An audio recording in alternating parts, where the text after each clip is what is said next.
You helped design how astronauts would stay alive and comfortable while working on the moon. Science is something you test, you experiment, you get results, and that modifies the way we look at the world.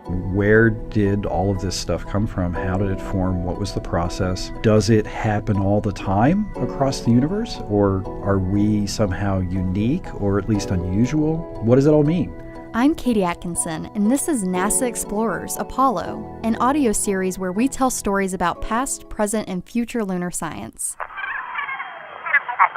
Tape recorder's running, right? Tape recorder's running.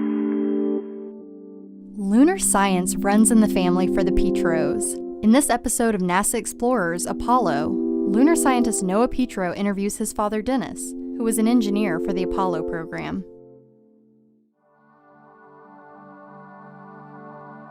The moon is a really interesting place because we've been there. There are 12 sets of boot prints on the ground, and you helped get them there.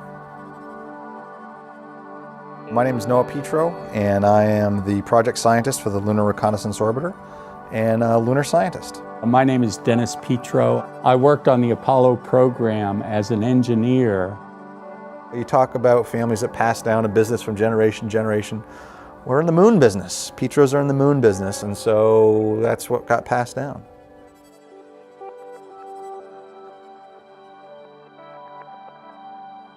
Let's walk through July 20th, 1969, and where were you, and how did it feel to have had that experience saying, I built this thing, and it's working on the moon? Did you watch it with a different eye than anyone else because of your awareness of how dangerous the whole thing was? It was an incredible sense of accomplishment in a certain way, because this was something that's kind of hard to do when you think about it.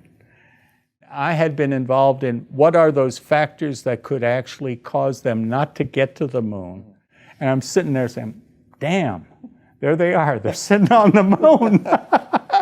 Denis was involved with a crucial aspect of the moon landing, the astronaut suits. He was involved with testing the oxygen system for the astronauts' backpacks. The initial designs had all been finalized, but they were in the testing phase. In my part of the program, it was like, well, how much oxygen do you need? How much of these other things? How many BTUs or calories are these astronauts going to need?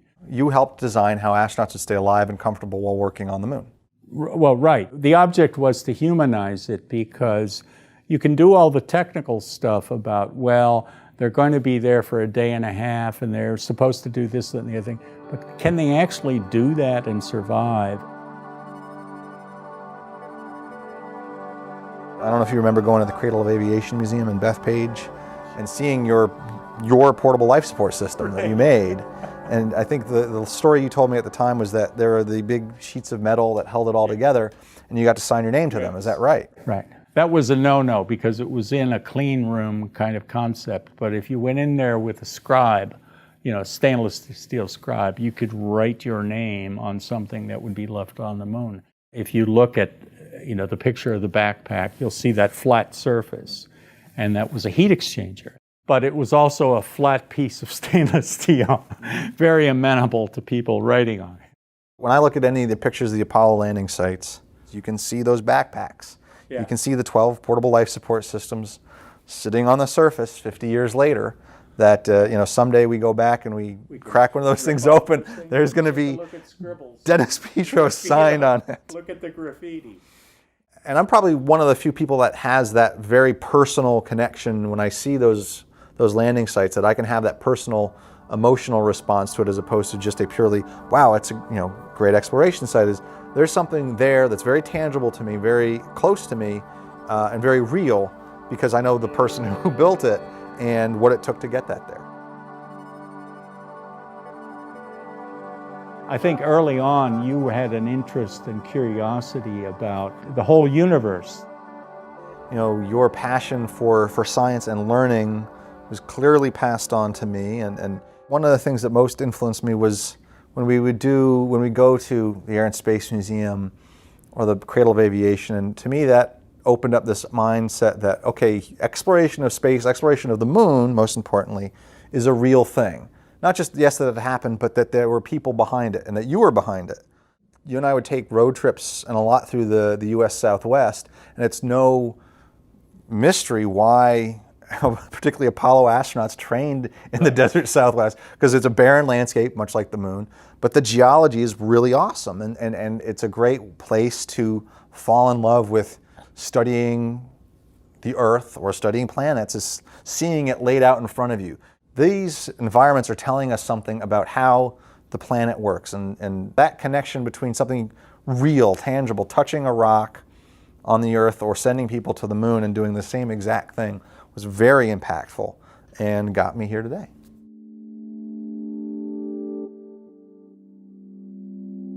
Noah has a really, I think, a real concrete awareness about the reality of science. Science is something you test, you do experiments, you get results, and that modifies the way we look at the world. For me, I'm very proud of him as far as carrying the flag. And when you look at the Apollo program and look what they did, we sent 12 of the most highly programmed computers, humans, to the moon. It was all tremendously successful, and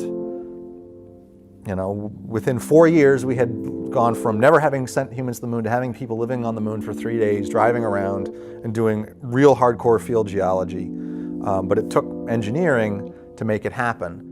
I hope that people, when they look at Apollo and they look at the films, the movies, the pictures, it's not just, okay, there's Buzz Aldrin standing on the surface of the moon, oh my goodness, that's impressive.